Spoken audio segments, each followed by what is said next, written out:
आज की इस गहरी चर्चा की शुरुआत ना एक ऐसे विचार से करते हैं जो शायद हमारी सारी उम्र की सीखी हुई बातों को पूरी तरह से पलट दे। ऐसा कौन सा विचार है?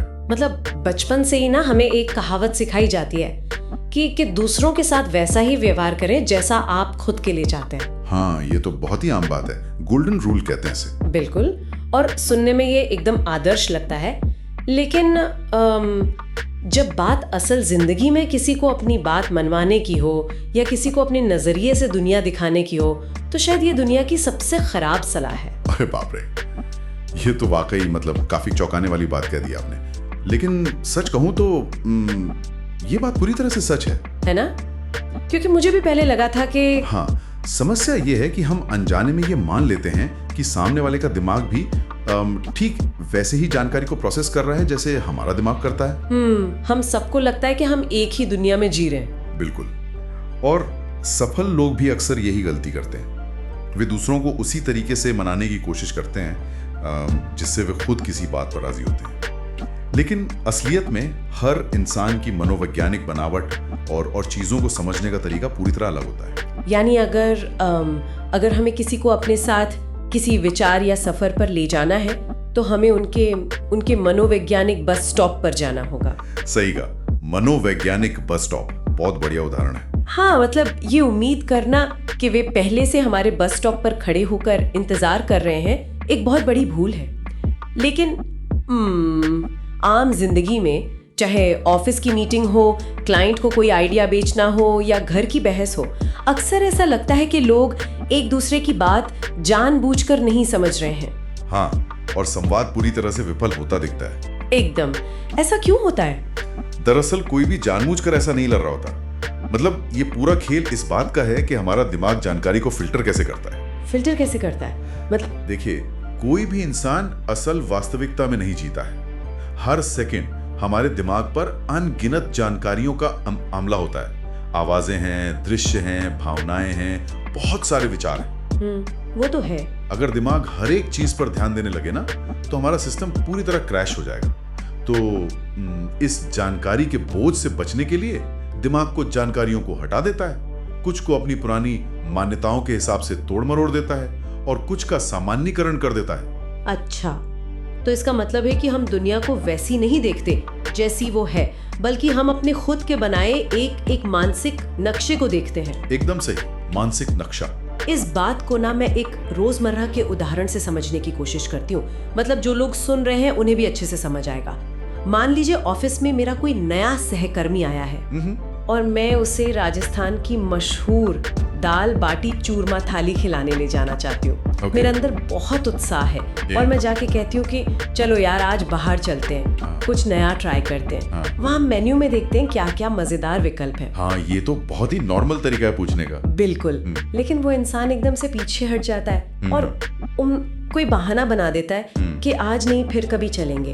मैं सोचती हूँ कि अरे शायद उसे मेरे साथ जाना पसंद नहीं आया या वो बहुत बोरिंग इंसान है। जबकि सच्चाई कुछ और ही होती है। हाँ। हो सकता है कि उस सहकर्मी का दिमाग प्रक्रिया या जिसे हम प्रोसीजर्स कहते हैं, प्रोसीजर्स, उस फिल्टर से चलता हो। प्रोसीजर्स मतलब वो हर चीज में स्टेप्स ढूंढता है। हाँ बिल्कुल। जब आपने कहा कि देखते हैं क्या क्या विकल्प हैं, तो उसके दिमाग में एक भयंकर अनिश्चितता पैदा हो गई। ओह, मतलब मैंने अनजाने में उसे डरा दिया। एक तरह से हाँ। प्रक्रिया पसंद करने वाले दिमाग को शुरुआत, मध्य और अंत का एक बहुत ही स्पष्ट क्रम चाहिए होता है। बिना किसी योजना के बाहर जाना उनके लिए मजेदार नहीं बल्कि तनावपूर्ण होता है। अरे बाप रे मतलब मेरा उत्साह ही उस पर भारी पड़ गया जी। अगर मुझे ये पता होता कि उसका मानसिक दरवाजा कैसा है तो मैं शायद अपनी बात को पूरी तरह अलग तरीके से पेश करती। मैं कह सकती थी देखो, सबसे पहले हम वहां जाएंगे और एक टेबल बुक करेंगे, फिर हम उनका मशहूर स्टार्टर लेंगे और आखिर में आराम से उनकी दाल बाटी चूरमा थाली खाएंगे। एकदम सटीक। देखिए, खाना वही है, जगह वही है, लेकिन बात कहने का ढांचा बदल गया। हाँ, ये तो है। जब आप उनकी भाषा में बात करते हैं ना, तो जानकारी सीधे उनके दिमाग के अंदर प्रवेश कर जाती है। जो लोग हमारी ये गहरी चर्चा सुन रहे हैं, उनके लिए ये समझना बहुत जरूरी है कि जब लोग उनकी बात नहीं मानते तो इसका मतलब ये नहीं कि वे जिद्दी हैं। वे जिद्दी नहीं है, बस बात कहने का तरीका उनके मानसिक दरवाजे के आकार से मेल नहीं खा रहा है। ये समझना वाकई बहुत जरूरी है। तो अगर हम इन मानसिक दरवाजों या पैटर्न्स की बात करें तो हमारी आज की सामग्री कुछ बहुत ही दिलचस्प प्रेरणा देने वाले पैटर्न्स या मोटिवेशन पैटर्न्स की ओर इशारा करती है।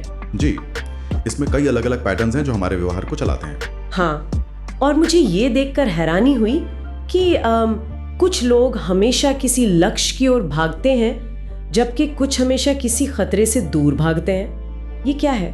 इसे दिशा या डायरेक्शन का पैटर्न कहते हैं। जो टुवर्ड्स यानी लक्ष्य की ओर जाने वाले पैटर्न के लोग होते हैं वे हमेशा प्राप्ति, उपलब्धि और गोल्स की बात करते हैं। मतलब उन्हें हमेशा ये रहता है कि इससे मुझे क्या मिलेगा। बिल्कुल, उनका पूरा ध्यान इस बात पर होता है कि ये काम करने से मुझे क्या हासिल होगा।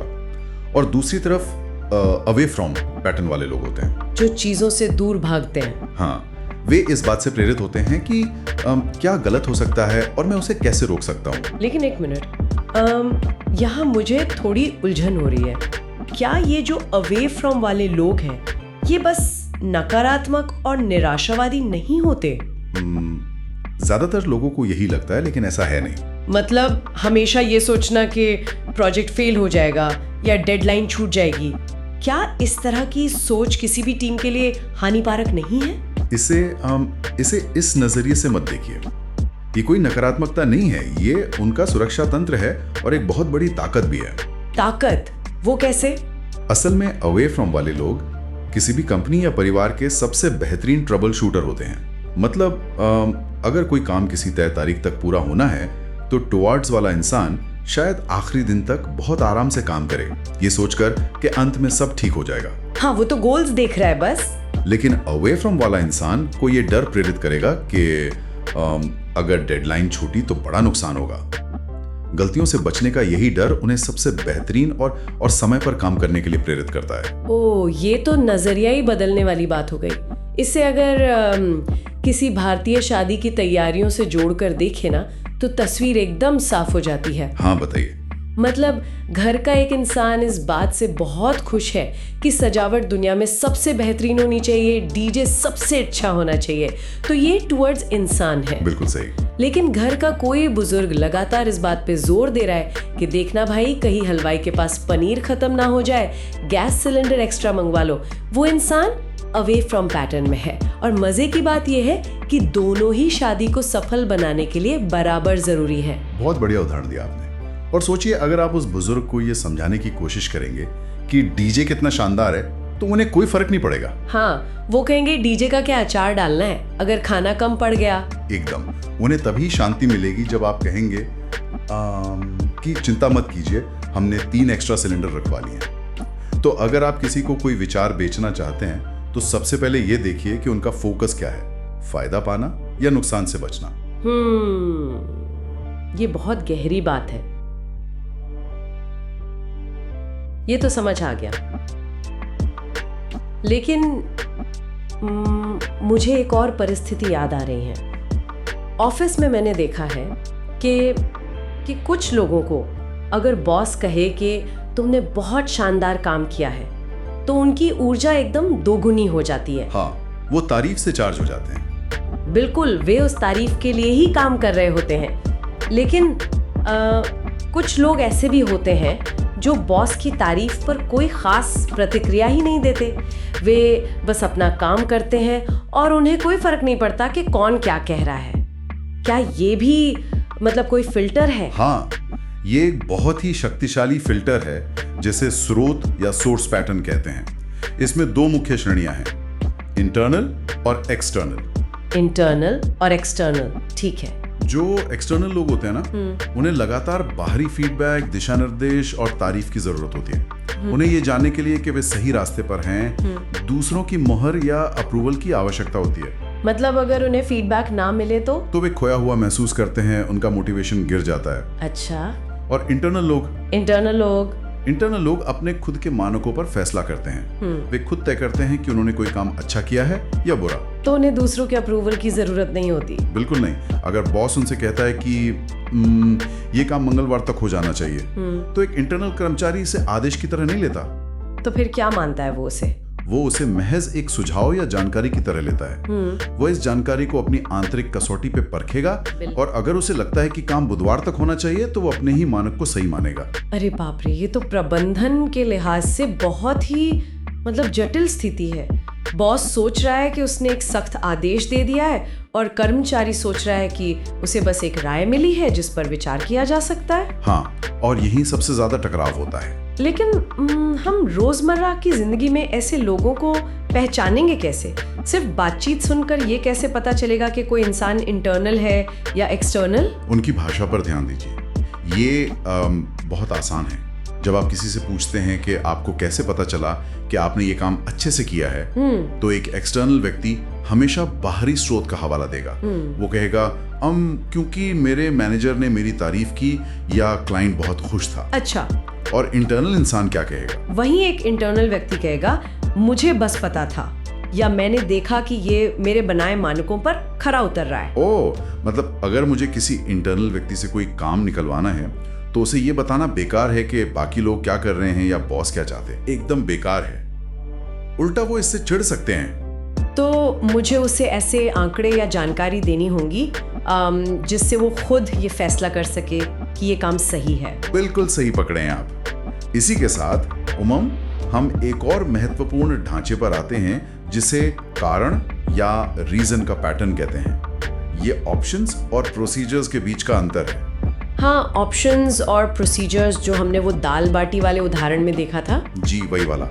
अगर इसे काम के माहौल में देखें तो ऑप्शंस वाले लोग वो हैं जो हर दिन कुछ नया करना चाहते हैं, नियम तोड़ना चाहते हैं और लगातार नए रास्ते तलाशते हैं। सही कहा। ऑप्शंस वाले लोग अगर किसी एक तय तरीके से लंबे समय तक काम कर रहे हो ना, तो वे बहुत जल्दी ऊब जाते हैं।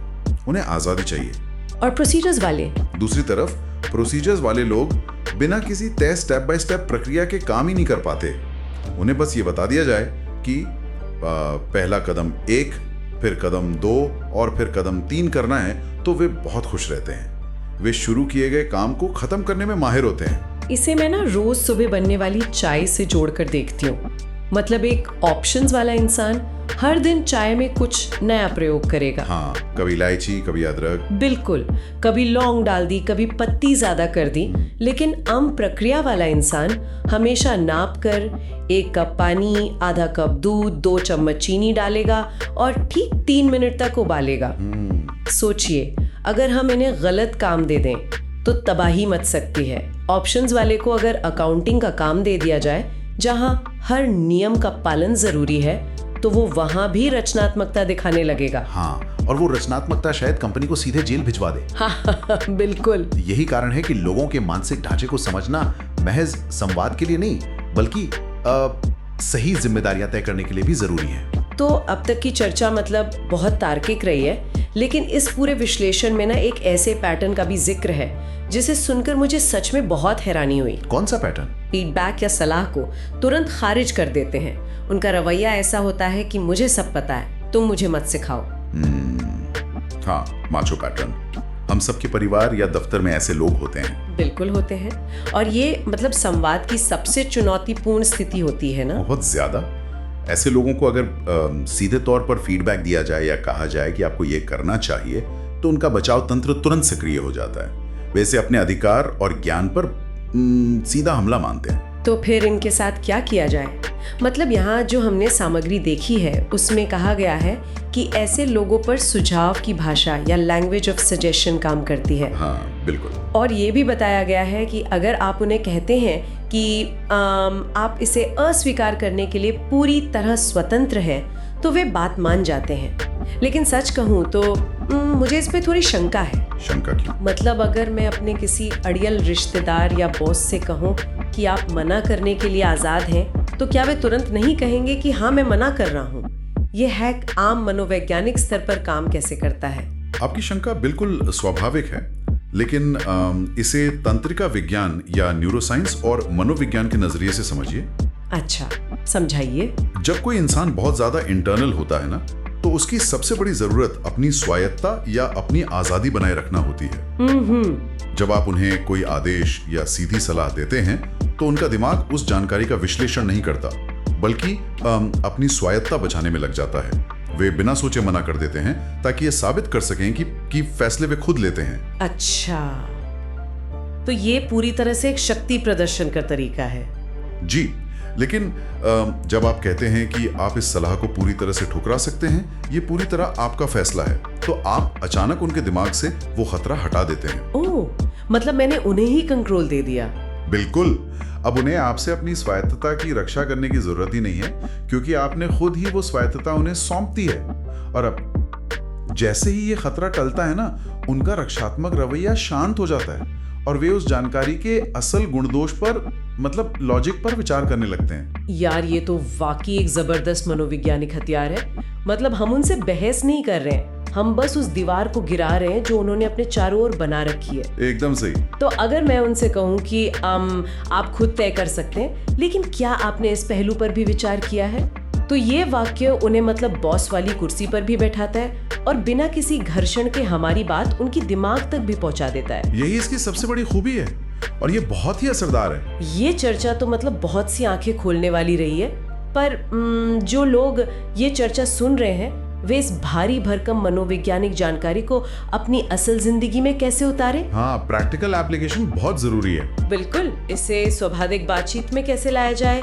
चलिए कुछ व्यवहारिक उपायों पर बात करते हैं जो हमारे श्रोता आज से ही इस्तेमाल कर सकें। सबसे पहला उपाय तो ये है कि ये समझना कि कोई भी पैटर्न पत्थर की लकीर नहीं होता। इसे हम संदर्भ या कॉन्टेक्स्ट कहते हैं। कॉन्टेक्स्ट मतलब हालात के हिसाब से पैटर्न बदलते हैं। जी, ये याद रखना जरूरी है कि एक ही इंसान अलग अलग परिस्थितियों में अलग अलग पैटर्न दिखा सकता है। जैसे कोई उदाहरण? जैसे हो सकता है कि कोई व्यक्ति दफ्तर में पूरी तरह से इंटरनल और अवे फ्रॉम हो, मतलब वो खुद कड़े फैसले लेता हो और कंपनी को खतरों से बचाता हो। लेकिन वही इंसान जब दोस्तों के साथ छुट्टियां मनाने जाता है तो शायद वो पूरी तरह एक्सटर्नल और ऑप्शंस वाला बन जाए। अच्छा, मतलब वो जो दूसरों से पूछे कि यार आज क्या नया और मजेदार ट्राई करें, तुम लोग तय करो। बिल्कुल वही। तो आप किसी के माथे पे कोई स्थायी मनोवैज्ञानिक लेबल नहीं चिपका सकते। यानी हमें ये देखना होगा कि जिस समय हम उनसे बात कर रहे हैं उस वक्त वे किस संदर्भ या किस मानसिक स्थिति में है। एकदम सही।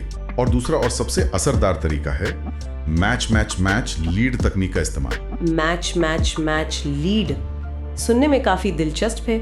ये काम कैसे करता है? ये तकनीक सामने वाले के अवचेतन मन को ये भरोसा दिलाती है कि आप दोनों एक ही टीम में हैं। इसे थोड़ा और स्पष्ट करेंगे। देखिए, जब आप किसी से अपनी बात मनवाना चाहते हैं तो सीधे अपनी बात उन पर थोपने के बजाय कम से कम 3 बार उनके मानसिक पैटर्न से मेल खाती हुई भाषा का इस्तेमाल करें। अच्छा, 3 बार मैच करना है। हाँ, इससे एक लय बनती है। उनका दिमाग ये महसूस करता है कि आप बिल्कुल उन्हीं की तरह दुनिया को देखते हैं और फिर चौथी बार में आप उन्हें अपनी बात की तरफ ले जाते हैं, यानी लीड करते हैं। तो अगर मैं इसे अपनी जिंदगी में लागू करूं, मान लीजिए मुझे किसी ऐसे बॉस को कोई नई नीति के लिए मनाना है जो हमेशा समस्याओं से बचना चाहते हैं, यानी अवे फ्रॉम पैटर्न। हाँ, और जो खुद फैसले लेना पसंद करते हैं, यानी इंटरनल पैटर्न। बिल्कुल।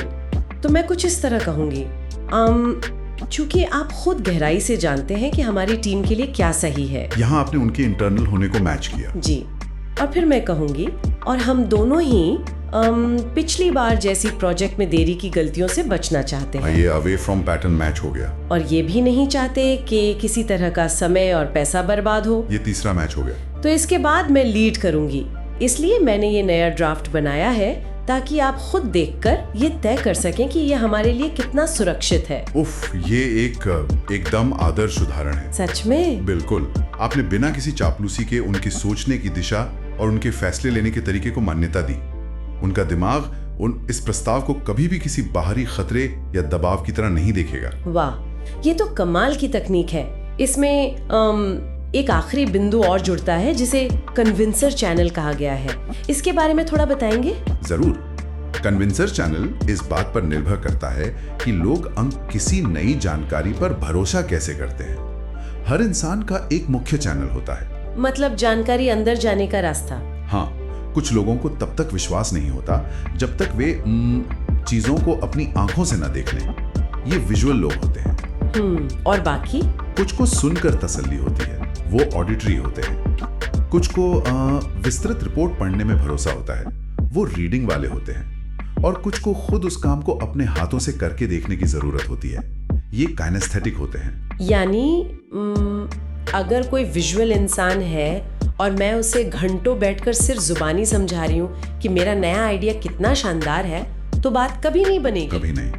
उनका दिमाग उस जानकारी को प्रोसेस ही नहीं करेगा। मुझे उसे कोई ग्राफ चित्र या कोई डमी सैंपल दिखाना ही होगा। सिर्फ मेरे बोलने से उनका वो चैनल एक्टिवेट ही नहीं होगा जो भरोसे के लिए जिम्मेदार है। बिल्कुल। आप कितनी भी अच्छी बातें कर लें, अगर चैनल गलत है तो जानकारी उन तक नहीं पहुंचेगी। उफ, आज की इस पूरी चर्चा को अगर मैं समेटना चाहूँ ना, तो मुझे ये गहरा एहसास हो रहा है कि हम जिसे अक्सर प्रभावित करना या किसी को अपनी बात मनवाना कहते हैं, वो असल में कोई चालाकी या हेरफेर नहीं है। बिल्कुल नहीं। ये मैनिपुलेशन नहीं है। नहीं। ये तो सहानुभूति और एम्पैथी का सबसे गहरा रूप है। मतलब जब हमारा संवाद विफल होता है तो सामने वाला इंसान बेवकूफ, अड़ियल या गलत नहीं होता जी, बल्कि ये सिर्फ इस बात का संकेत है कि हमारे शब्द उनके मानसिक ढांचे से टकराकर वापस आ रहे हैं। हाँ।